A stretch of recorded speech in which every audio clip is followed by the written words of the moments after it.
Hi, welcome back to another video for Peacemaker, episode 4. Why am I talking like William Shatner? I don't need to do this. So yeah, episode 4 of Peacemaker. If you guys haven't seen my review, I did that. That was because I messed up the reactions and commentaries for episodes 1 and 2, so you guys can go ahead and watch that review if you want to. It would be much appreciated. Anyways, here is a commentary and reaction for episode 4. If you guys are wondering if I like this show or not, I really do enjoy this show. I will probably watch anything that James Gunn puts out. I know his brand of humor isn't for everyone, but for me, it tickles my funny bone like 78-80% of the time. That is plenty for me because it's really, I think I've just become a curmudgeon or just an old man who can't enjoy anything because I will always find something to take out and just dissect, and it's annoying for me too. It's way more annoying for my friends and my girlfriend. I'm sorry if you guys are watching, but James Gunn manages to make stuff that I like most of the time. It's like, it's just, I know there's flaws there, and I know the jokes don't always work, but for some reason it just kind of resonates with me, and I don't know if you guys feel that same way. Like, you know, it's childish half the time, but you can't help but forgive it. That's how I feel, okay? So I have been enjoying this so far, and I really cannot wait for this next episode. So, long intro aside, just remember to like the video at the end of the video if you guys enjoyed it. If you didn't, you don't need to do that, okay? And also, subscribe. And if you've been on the fence about subscribing and you're like, maybe I should, but I don't want to give him the satisfaction, I won't even know it's you, okay? So just hit the subscribe button despite how you feel if you want to do it. Appreciate that. So, let's get into the episode. Also, is this mic position weird? It looks like a corn on the cob. I don't think I'm used to it yet. So after the butterfly flew out of Goff's head, what happened to it? I shot it. Just a little part. Okay, I was wondering if they shot it or not. I'm glad they did. What are we gonna do about him? Hey, no! All right, to respect the wishes of James Gunn, as he said here, I'm not going to skip the intro. Does that mean I'm not going to skip the intro every time? I don't know, but I love it. It's just so James Gunn. It reminds me of that music video he shot for, I think, Guardians of the Galaxy Volume 2. He did that with David Hasselhoff. Getting down and dirty with a Procyon loader. And it was hilarious, and this just reminds me of that. It just reminds me that James Gunn is allowed to make the stuff he wants to make, and that just makes me happy, okay? When a filmmaker can just do whatever he wants. Okay, there are some filmmakers who should not be able to do what they want. I'll put them here. These guys are on the hot list. No. But James Gunn, I think he's one of the good ones, okay? I don't want to say that and then like 5 years from now he gets canceled or something, because that's how I felt about Joss Whedon back in 2012. I was like, this guy's amazing. He's untouchable. And then he turns out to be a huge monster. So, yeah. The CHOAD Less Traveled. All right, this has got to be good, right? One of the most important things about killing someone to me is a fucking dove of peace on the weapon. That's bullshit, and you know it. You also told me to kill kids. You didn't say why. Because right now, the world needs a son of a bitch, and you're the only one I got. I mean, you guys could hire Deadshot. I mean, he's not doing anything. I once saw him eat an entire Wendy's restaurant. Vigilante ate a restaurant? No, Matter Eater Lad. That's his power. Ah! It took too long with his fries or something. The guy's a fucking lunatic. Matter Eater Lad. Wow. I want to see him. Matter Eater Lad, played by Zach Galifianakis. Sign me up. Listen, I've been meaning to thank you for allowing me to be tortured last night. You're welcome. You know, for a minute, I was kind of PO'd. Like, you didn't care about the fact that I was in, you know, agonizing pain. Okay. Yeah, but then I realized you were just supporting me and helping me to become the best me that I could be, someone who doesn't spill the beans while being electrocuted and having half his toe cut off. But it's worth it, you know, for being a more evolved human being. Hey, it's only half a toe. Thank you. I've never had a friend quite like you. What? It just seems like under the surface you're kind of angry about it. I'm not. Seems like you are. Well, I'm not at all, dude. Oh, he's great, man. He's great. Freddie Stroma. Wow. He does not want to talk to that guy. I get it. Fuck it. I avoid my neighbors too. Some weather, huh? Dude, he left the TV on. Electricity bill's gonna... New officials say they have no idea how the gorilla was stolen. Oh. Gorilla Grodd? How great would it be if they got Andy Serkis as Gorilla Grodd? Actually, no. He already played... What? I almost forgot he played Caesar.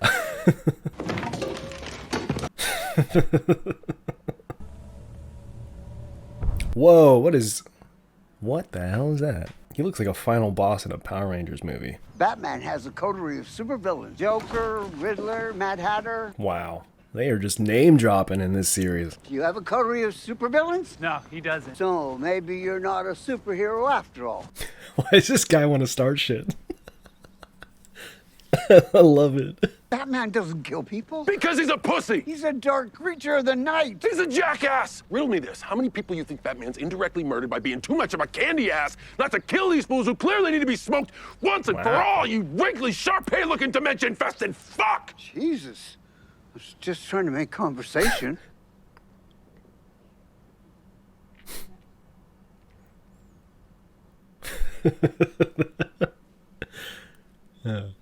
Hey, you want me to take you to the jail, see your dad? Yeah. Even though I know he's a racist. Shouldn't you kill him then? No! I'm not gonna kill my dad. I wonder how intentional the costume designer was by making him look almost like Jeffrey Dahmer. I mean, it's just the glasses, but, you know, there's gotta be some parallel, right? Your lack of a resume made me hesitant to bring you onto this team, but Amanda Waller insisted you were ready. Prove her right. This guy is unfeeling and straight to the, you know, there's a word I'm looking for. I can't find it. I'm sorry. Are they trying to make it seem like he is a butterfly? Because I feel like maybe there's going to be some twist or reveal that one of these guys is a butterfly and maybe it's him. Or maybe that's a red herring. I don't know. We shall see. Fuck yeah. Oh, sorry. Hell yeah. I love Judo Master so far. His main weapon is hot Cheetos. That's amazing. I take it you're vigilante. No? You sound like him. No, I don't. That's a fake voice. Nope. It changed from what it was 2 seconds ago. Why are you limping? Snowboarding accident, totally unrelated in any way to vigilante. I don't know if you guys watch my review. They shot this entire show with a different actor for that role as vigilante. So him just being shot in a separate shot from each of the dialogue scenes is so funny to me because they had to reshoot every single one of them with Freddie Stroma. So if he's at a certain distance and you're like, what's going on with that? And you don't know about that. Now you know. There you go. And I think they did it really well. They kind of did the same thing with Tig Notaro in Army of the Dead. So yeah, fun fact. Come on, Dad. I never had any feelings for you, not like your brother. Him, I fucking loved. But you were just a blob of flesh I felt nothing for. The wrong kid died. The wrong kid died. Wrong kid died, god damn it. Get the fuck out of my sight. My use for you is over. Guards! It's a miracle if they find a way to make this character redeemable because, not Peacemaker, his dad, obviously.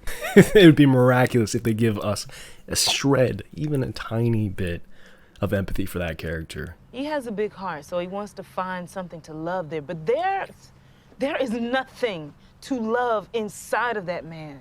I don't think Chris is ever going to be happy as long as his father's around. And I just wish there was some way he would just go away.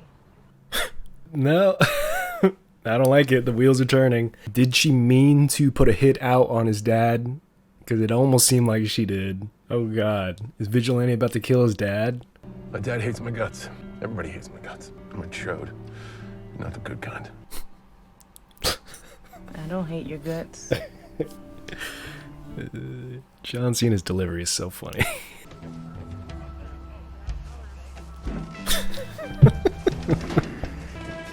Dude, take the garbage out. Take the garbage out, man. No way. Oh.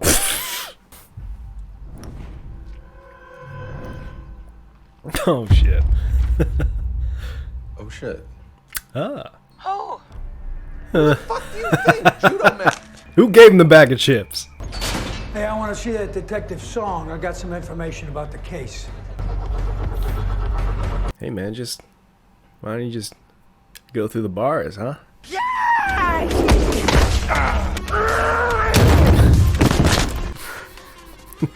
You know what he looks like? He looks like Dragonfly from Superhero Movie. Remember when spoof movies were a thing?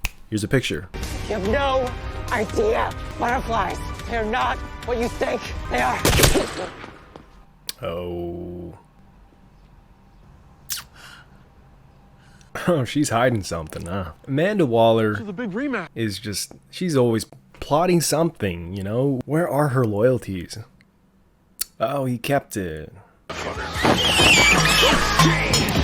shit, it's gonna get out. It's gonna get out. This man is setting unrealistic expectations for Asians. We are not bulletproof. We will die. And we all can't kick ass either. Otherwise, you become like Amanda Waller and you start treating human life like it's nothing. I love how they have to keep saying her first and last name. It's like, hey, audience, remember that other movie? I was just trying to make the hard choice. Okay, so she was planning on, okay, all right, yeah, because I thought there was a little bit more than an implication that she wanted that to happen. Like, we should get to know each other. Let's pick a topic, and then everyone goes around in a circle and says their feelings on that topic. Let's each say something that we're grateful for that Black people have contributed to American culture. Is this still joking right now? No. Peanut butter. Leonard Skinner, ZZ Top, 38 Special. All those guys owe everything to Black American folk and blues musicians. And then white redneck music would just sound like, well, what it sounded like before Black people, which was the wet, sloppy sounds of fucking your sister.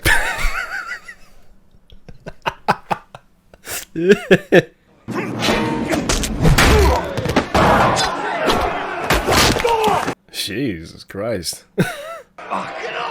You know, I knew he was competent, but I didn't know he was this good. You're a bad dad.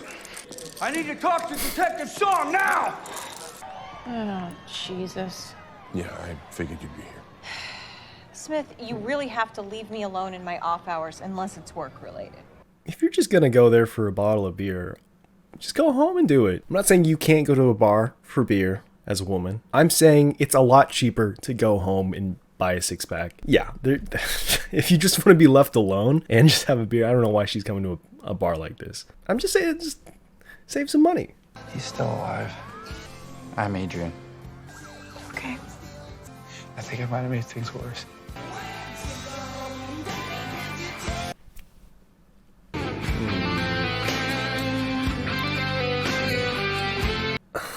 Jeez. Jeez. I thought I had a rough childhood. That de-aging's a little bit goofy, but oh, Rick Flag. Oh shit. Jeez. That's sad, man. What the heck? I think I found something. Great. I'll be right over. Oh, I knew it, man. All right. I thought it was going to be a red herring. Let's see, end credit scene. Okay. Vigilante, you've had a lot of fucking stupid ideas, but a duck in a human costume, that's the stupidest idea you've ever fucking had. And it's offensive to me, because I have a soul. Not a duck. Okay. I can see James Gunn, he was just like, all right, just keep going. Ad-lib. Keep going. I love it. This duck stuff, it's going to work. I like how they're using the after credits to show us, I guess, extended scenes. Okay, so that wraps up that episode. I'll keep it brief. I enjoyed this episode a lot. The thing is about these episodes, they've been very consistent in terms of giving me what I want. Unlike the Book of Boba Fett, which I'll get into that once that series is over. Anyways, this video isn't about that. So this show has been consistently giving us more character work. It's been studying each character individually and adding layers to them, and I really enjoy that. That's the thing I really love about James Gunn's writing, as childish as his jokes can be, and as much as it can be about, you know, kind of the lowbrow humor.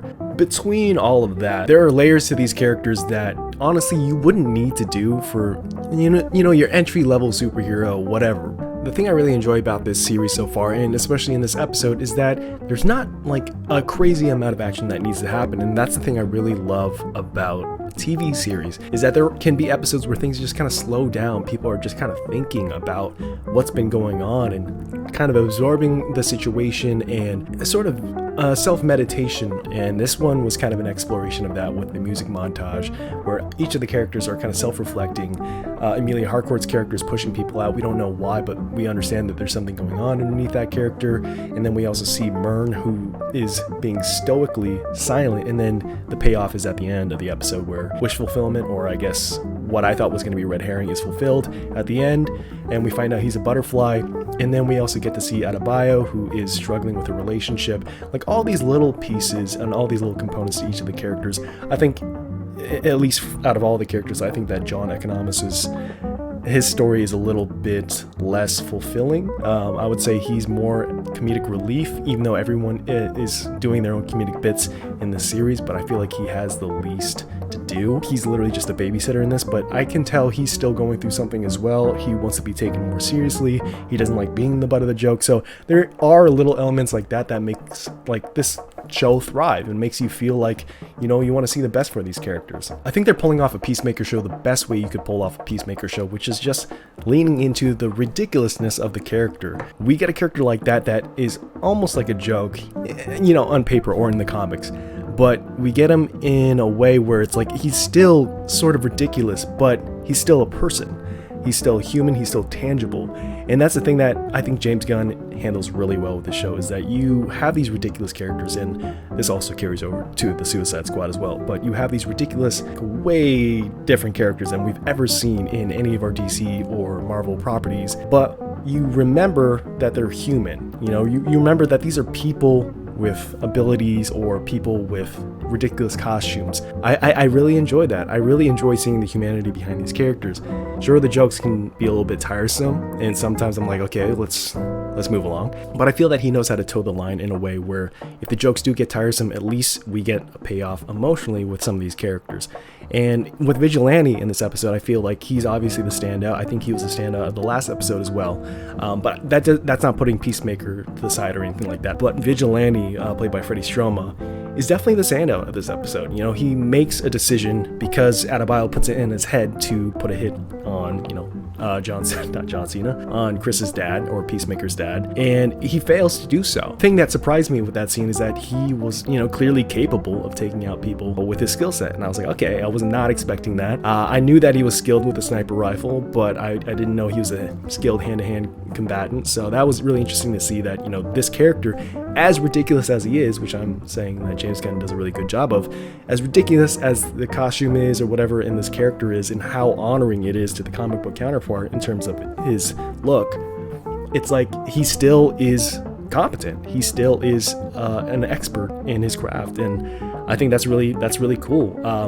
Yes, the character himself might be very different from the comics, but I enjoy this interpretation of him because I can imagine a different director trying to make this character just uber serious and super cool, and it just coming off as just boring, not memorable. And so the fact that James Gunn injected some life into him and projected a certain personality onto him that, you know, comes off as Deadpoolish but with a little bit, you know, of a different backstory, I really enjoyed that. You know, I don't like hearing people say that he's going to be like DC's Deadpool. Like, I feel like anyone who is fast talking and sarcastic and kind of quippy is the next Deadpool, but that's not necessarily the case. You know, that's been in comics and that's been in stories for forever. So yeah, Deadpool just kind of popularized it. So I'm just glad that Vigilante is getting more depth, more dimension. I enjoy that character, and I really like that he got in that car with Amelia at the end, and she sort of felt sad. Like, there was a sadness in her eyes, and she was starting, and I think her walls are starting to come down. She's starting to see these people as people that are broken, and, you know, she might be broken too, but, you know, so are these people.